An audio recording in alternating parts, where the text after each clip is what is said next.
Bueno, hablamos con Pedro González Coello y nos va a comentar un poco de qué va a tratar la charla de esta tarde aquí en el Museo de la Merced.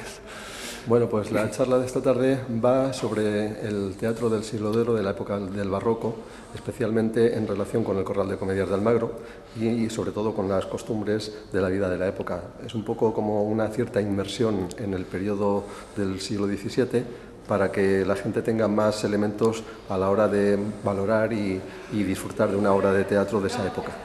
Y cuéntanos un poco qué es lo que pasaba en los corrales de comedia, en la farándula y todo eso. Bueno, pues hay un poco de todo, depende de si hablamos de dentro o fuera. Es decir, dentro del corral, pues por una parte era un lugar con mucha animación y donde se veía un poco el reflejo de las clases sociales también. Entonces los hombres de clase baja iban al patio, normalmente veían la comedia de pie, salvo algunos que pagaban un extra por tener un asiento en un banco lateral.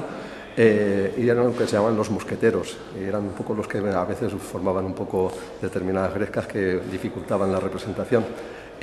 Las mujeres de clase baja iban a la zona que se llama la cazuela, que es el primer corredor enfrente del escenario, y es el lugar donde ellas se situaban y donde había una figura que es la que se llama el apretador, porque como los vestidos de la época eran absolutamente anchos con el miriñac, etcétera, pues tenían que hacer todo el sitio posible para meter cuanta más gente mejor. Y luego, por otra parte, la gente de la nobleza pues iban a los aposentos laterales y normalmente, pues lógicamente entraban incluso por sitios diferentes, porque tenían acceso por el edificio anejo al corral.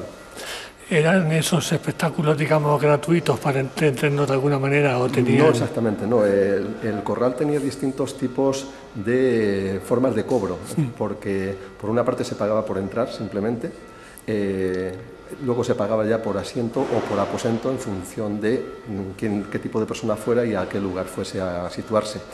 Y aparte de eso, pues había también una cuota, digamos, para quienes fabricaban los bancos o las sillas y tal, que normalmente eran personas pertenecientes a órdenes religiosas y con ese dinero mantenían un poco pues los hospitales, etcétera, etcétera.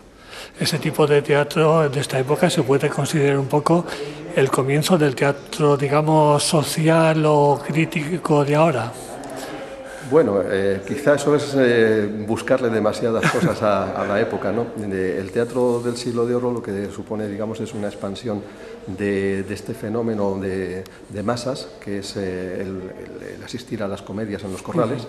Y por lo tanto es la primera época en la que se populariza el teatro y se convierte en el entretenimiento para la mayoría de la gente, tanto gente con menos recursos como para la gente noble también. Entonces, en ese sentido sí que tiene algo, digamos, de revolucionario, pero luego ya el contenido de las obras de teatro, pues muchas de ellas eran muy partidarias de la monarquía o defendían valores bastante tradicionales como la honra y el honor, etcétera, pero desde el punto de vista del disfrute del espectáculo por parte del público sí que se puede considerar con un cierto carácter democrático. Sí. Aparte del teatro de comedias de Almagro, ¿qué otros teatros tenemos ahora mismo que todavía funcionen? Tipo corral de comedias, que funcionen, digamos que no hay gran cosa. Bueno, aquí en Ciudad Real concretamente se ha rehabilitado hace poco tiempo, hace pocos años, un patio de comedias en Torralba de Calatrava.